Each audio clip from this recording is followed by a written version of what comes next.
여러분 안녕하십니까. 광주 MBC 뉴스투데이입니다. 먼저 오늘의 주요 뉴스입니다. 야권의 주도권을 놓고 경쟁하고 있는 더불어민주당과 국민의당의 기선잡기 싸움이 초반부터 격해지고 있습니다. 손해보험 민원이 크게 늘고 있습니다. 보험금 지급 심사가 너무 까다롭다거나 보험료를 너무 많이 올린다는 민원입니다. 기아차 광주 공장에 자동차로 운반하는 화물차주들이 오늘부터 파업에 들어가기로 해 자동차 수출 등에 큰 손실이 예상됩니다. 롯데쇼핑 광주 월드컵점의 불법 재임대와 관련한 후속 조치가 이번 주 중에 나올 것으로 예상되는 가운데 시민단체가 감사원에 공익감사를 청구했습니다. 후보 등록 첫 주말 호남 세 분이 나선 더불어민주당의 김종인 대표가 광주에서 맹공에 나섰습니다. 국민의당이 여기에 격한 반응을 보이면서 양당 대결 구도는 점차 격화되고 있습니다. 김인정 기자입니다. 야당의 텃밭 광주를 찾은 더불어민주당 김종인 비대위 대표는 작심한 듯 강한 발언을 쏟아냈습니다. 정치적 민주화의 기폭제가 된 광주 전남이 야당 분열을 만드는 요인이 돼서는 안 된다고 당부하며 국민의당을 맹공격했습니다. 생존을 위해서 당을 갖다 분열을 했다고 보는 것이 결국은 야당 분열에 단초를 제공을 했고 그로 인해서 정권 장출에 장애 요인으로 작용한다 할 것 같지만 또 자신은 바지 사장 노릇은 못한다며 기필코 호남을 대변하는 절대적인 노력을 하겠다고 자신했습니다. 이에 천정배 국민의당 공동대표는 호남 민심을 보면 광주 전석 싹쓸이가 조금도 허황된 말이 아니라고 일축했습니다. 국보위 출신의 수장이 지휘하는 당이 돼서 우리 많은 그동안의 민주 세력, 개혁 세력, 야당의 정체성과는 거리가 먼 정통성, 정체성마저도 흔들리는 세력이 더 민주입니다. 박주선 의원도 광주를 찾은 김 대표를 문재인 전 대표 대신 호남표를 구걸하는 가면무사라고 깎아내렸고 박지원 의원은 국보위 출신 김 대표가 호남을 대변한다니 소가 웃을 일이라고 고강도 비난으로 맞섰습니다. 후보 등록 첫 주말, 광주에서 잠시 어색하게 조우하기도 한 원내 두 야당. 호남에서 몇 석을 가져가느냐라는 싸움은 기선 잡기부터 만만치 않은 양상을 보이고 있습니다. MBC 뉴스 김인정입니다. 국민의당이 광주 지역 전 후보가 참석한 가운데 기자회견을 갖고 총선에 임하는 각오를 다지기로 했습니다. 국민의당 광주시당은 오늘 오전 9시 30분 광주 지역 전 후보가 참석한 가운데 국립 5.18 민주묘지에서 합동 참배와 기자회견을 갖고 야권 재편과 정권 교체를 다짐하기로 했습니다. 또 내일은 선거대책위원회 출범식을 갖는 등 공식 선거운동을 앞두고 본격적인 선거체제에 돌입합니다. 중앙선거관리위원회는 4.13 총선 때 개표 상황을 감시할 일반 참관인을 공개 모집합니다. 이번 제20대 국회의원 선거부터는 일반 유권자가 직접 개표 참관인으로 참여해 개표 상황을 감시 또는 촬영할 수 있으며 개표 과정에서 위법 사항을 발견하면 시정을 요구할 수 있습니다. 모집 기간은 오는 31일부터 다음 달 4일까지로 전남에서는 22개 개표소에서 165명, 광주는 5개 개표소에서 65명을 모집합니다.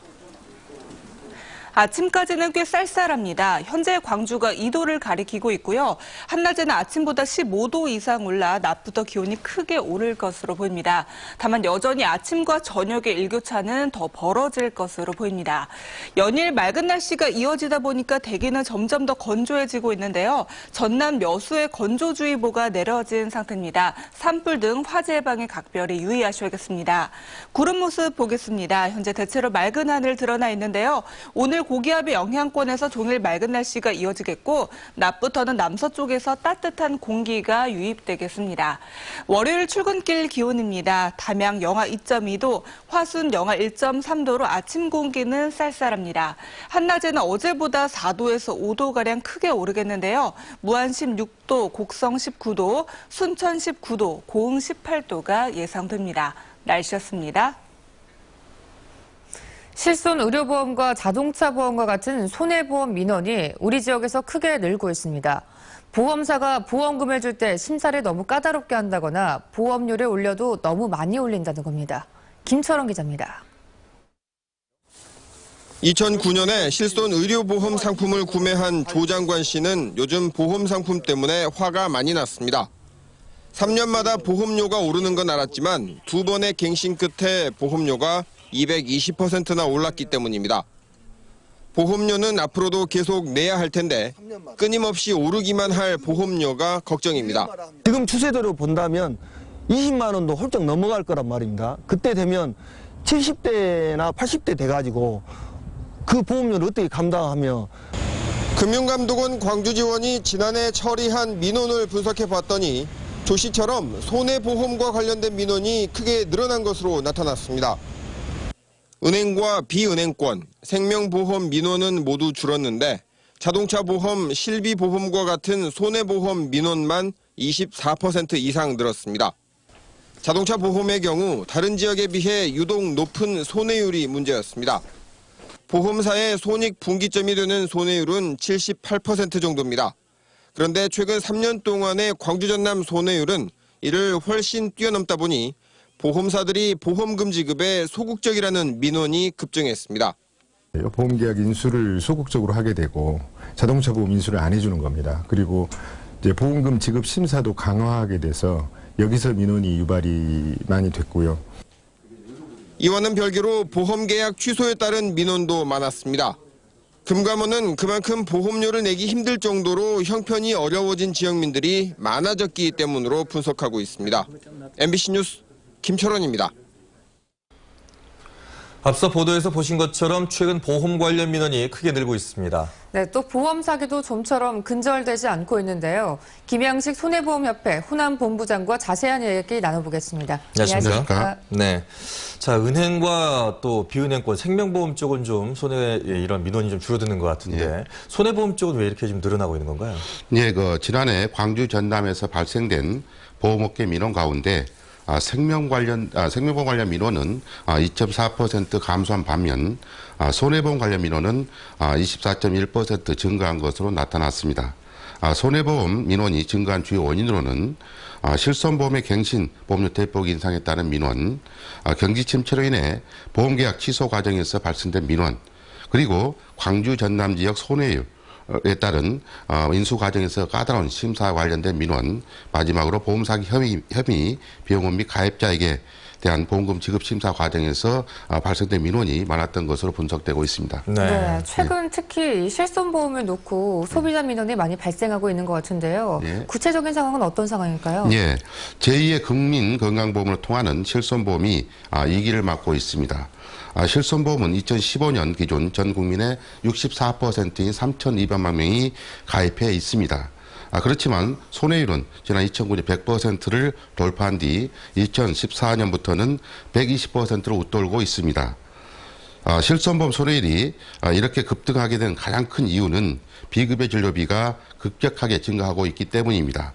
2011년 21조 6천억 원이었던 비급여 진료비가 2014년도에는 30조 원을 넘어선 것으로 추정되고 있습니다. 네. 실손보험 손해율에 큰 영향을 주는 국민건강보험 비급여 부분에 대한 정부의 개선책이 필요하다는 게 보험업계의 일반적인 시각입니다. 네. 자, 그리고 보험 사기 적발액도 역대 최대라고 들었는데요. 우리 지역의 실태는 어떻습니까? 예. 금융감독원 자료에 의하면요, 보험 사기 적발 금액은 2010년 3,746억 원에서 2014년도에는 5,997억 원으로 지속적으로 증가하고 있습니다. 보험 사기 혐의자도 꾸준히 증가하고 있는데요. 2014년도에는 그 숫자가 약 8만 5천 명에 육박하고 있습니다. 광주 전남 지역 역시 다른 지역과 마찬가지로 병원의 보험 사기가 심각한 수준인데요. 특히 한방병원의 경우에는 전국 253개 한방병원 중 광주에만 53개 병원이 난립하고 있는 형태입니다. 사정이 이렇다 보니 생존을 위해 불법, 탈법, 편법 등 각종 부정한 방법에 의한 보험금 청구 및 수령이 만연하고 있는 실정입니다. 문제는 이러한 병원의 상당수가 사무장병원 형태로 운영되고 있다는 점입니다. 경찰의 적극적인 수사가 필요한 이유입니다. 네, 이런 문제가 계속되다 보면 결국에는 가입자 피해가 가장 클 것 같은데요. 그렇습니다. 보험 사기 범죄는 법 질서를 훼손하고 선량한 다수의 국민에게 보험료 추가 부담을 유발하는 중대한 범죄입니다. 건강보험에 대한 정확한 통계가 없어 말씀 못 드리겠지만은 민영보험의 경우 보험 사기로 인해 선량한 보험가입자가 1년간 1인당 7만 원, 한 가구당 20만 원을 더 부담하고 있는 실정입니다. 다행히 보험업계의 오랜 수급인 이 손해보험 방지 특별법이 지난 3월 3일 국회를 통과해 입법됐습니다. 그간 우리나라는 보험 사기 범죄에 대해서 형법상 사기죄로 가볍게 처벌하고 있었는데요. 이번 특별법 제정으로 보험 사기 범죄에 대해 무겁게 처벌할 수 있는 법적인 근거가 마련된 것입니다. 네. 자, 그렇다면 이 보험 범죄를 좀 줄이기 위해서는 어떤 대책이 좀 필요할까요? 예. 그 특별법의 제정도 검찰 또는 경찰의 수사도 보험 범죄의 근본적인 대책이 될 수 없다고 봅니다. 문제는 보험 범죄를 시도하고 기획하는 자의 의식 변화가 중요하다고 생각합니다.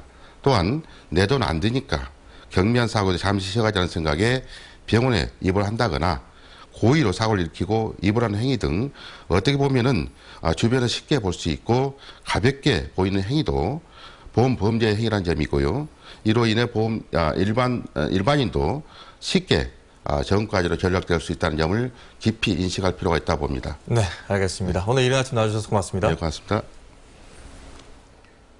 기아차 광주 공장에 자동차를 운반하는 화물차주들이 운송료 인하에 반발해서 오늘부터 파업에 들어가기로 했습니다. 화물연대 광주지부는 기아차 운송 업무를 맡고 있는 글로비스가 유가 하락에 연동해 운송료 인하를 요구해왔지만 이를 받아들일 수 없다며 내일부터 기아차 광주 공장이 생산한 완성차 운송을 거부한다고 밝혔습니다. 기아차 광주 공장은 하루 생산량의 70% 이상을 수출하고 있어서 화물연대가 파업에 들어가면 큰 손실을 입을 것으로 보입니다. 롯데쇼핑 광주 월드컵점의 불법 재임대와 관련한 후속 조치가 이번 주 주중에 나올 것으로 보입니다.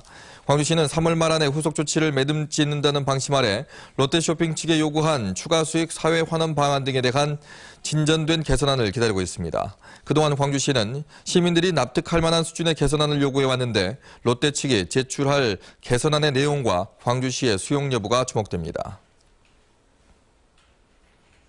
광주 경실련은 롯데쇼핑 불법 재임대와 관련해서 광주시에 대한 공익감사를 감사원에 청구했습니다. 광주 경실련은 광주시와 롯데쇼핑 간 대부 계약서에는 전대 행위 시 계약을 해지하도록 규정돼 있는데도 광주시가 불법 전대 사실을 알고도 이를 방치해왔다고 감사 청구 이유를 밝혔습니다. 또 롯데쇼핑에게 월드컵 경기장 주차장을 무상으로 사용하도록 특혜를 줘서 막대한 재정 손실을 초래했다고 주장했습니다.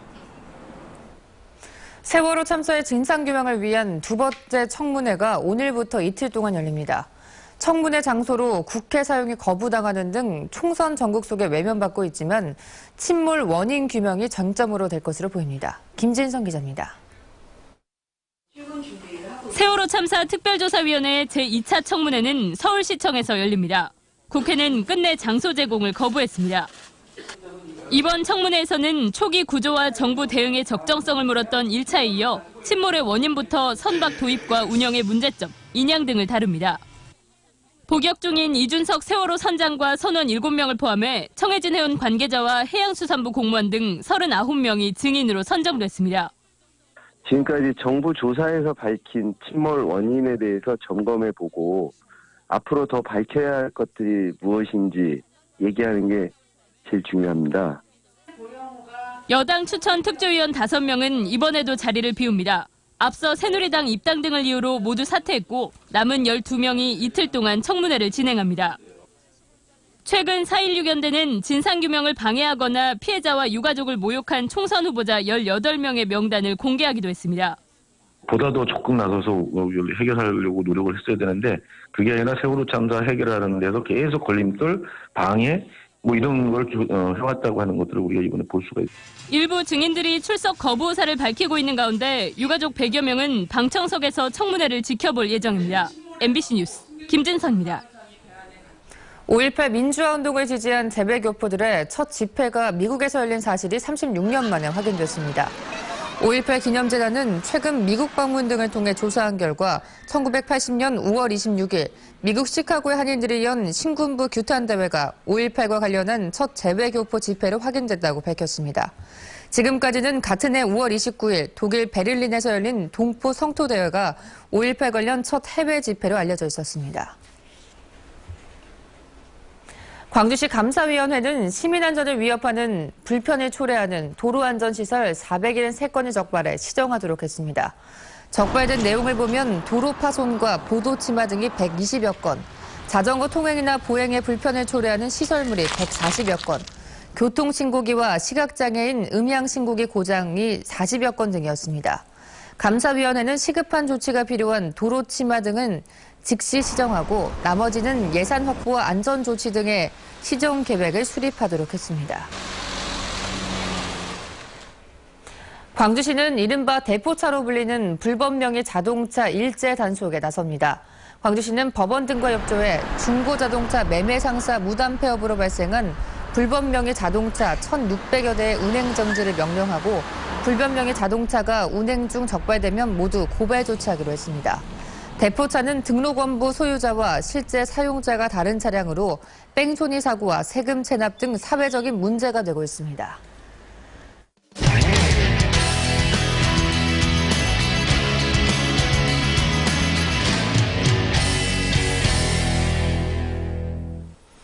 대구교육청이 3년 전부터 신설 학교에 투명 유리를 설치하고 있습니다. 학교 폭력을 예방하기 위해서라는데 학교 여건을 고려하지 않은 일방적인 행정이라는 반발이 일고 있습니다. 도성진 기자입니다. 대구에 있는 한 고등학교입니다. 지난 2일 개학과 함께 복도 창문이 커지고 투명하게 바뀌었습니다. 개방감이 크다 보니 교실 안팎의 상황이 쉽게 노출돼 한 사람의 통행에도 수업 분위기가 쉬이 흐트러집니다. 수업 집중도가 떨어지자 벌써 일부 교실은 불투명 시트지를 붙이기도 했습니다. 특히 여고생인데다 탈의실이 없다 보니 학생들이 체육복 갈아입을 때 애를 먹고 있습니다. 옷 갈아입는 문제. 그런 것도 있어요. 그런 거 그걸 할 때 어떻게 해서 남생이 뭐 어느 반이 체육인지 남생도 있잖아. 그렇지. 그런 게 있지. 남생들이 수업 시간 지나가려면 좀 그렇지. 교육 환경 개선 사업으로 시설을 바꾼 건데 학교 측도 투명 유리로 교체되는지 몰랐다가 당혹스러워하고 있습니다. 이걸 발주가 되니까 우리는 쳐내줬거든요. 학생들은 자기들 문제가 뭐가 되니까 우리 사람들. 대구교육청이 3년 전부터 학교폭력 예방 효과가 있다며 일괄적으로 시행하고 있는 건데 지금까지 24개 학교가 투명 유리를 설치했습니다. 학교 폭력 예방 학생 지도의 효율성이 높고 사제간의 소통 활발, 수업 집중, 규칙 준수 등 생활 개선이 용이하다라는 내용의 어떤 그런 게 있습니다. 학교폭력 예방을 위해 도입했지만 현장의 상황을 제대로 고려치 않고 일방적으로 시행하는 것이야말로 또 다른 형태의 폭력이라고 일부 교사들은 반발하고 있습니다. 학교마다 사정이 다른데 어느 학교의 한 사례로 모두 다 일방적으로 이렇게 하는 것이 어떻게 가능하냐. 전 교조는 다른 시도의 사례를 파악해서 대구교육청의 일방적 행정에 대응하기로 하는 한편 불투명 유리로 교체할 경우 관련 예산을 학교에 지원할 것을 요청하기로 했습니다. MBC 뉴스 도성진입니다. 기아 타이거즈가 올해 시범 경기를 5위로 마감하고 본격적인 시즌 준비에 들어갔습니다. 기아 타이거즈는 3월 한 달 동안 치러진 15경기에서 7승 7패 1무로 NC와 공동 5위로 시범 경기를 마감지었습니다. 이번 시범 경기에서는 포지션을 유격수와 3루수로 옮긴 김주형이 인상적인 타격과 수비를 선보였고 마무리로 나선 곽정철과 한기주 등이 좋은 투구로 희망을 갖게 했습니다. 기아 타이거즈는 오는 4월 1일 마산에서 NC와 개막전을 시작으로 144경기의 대장정에 들어갑니다.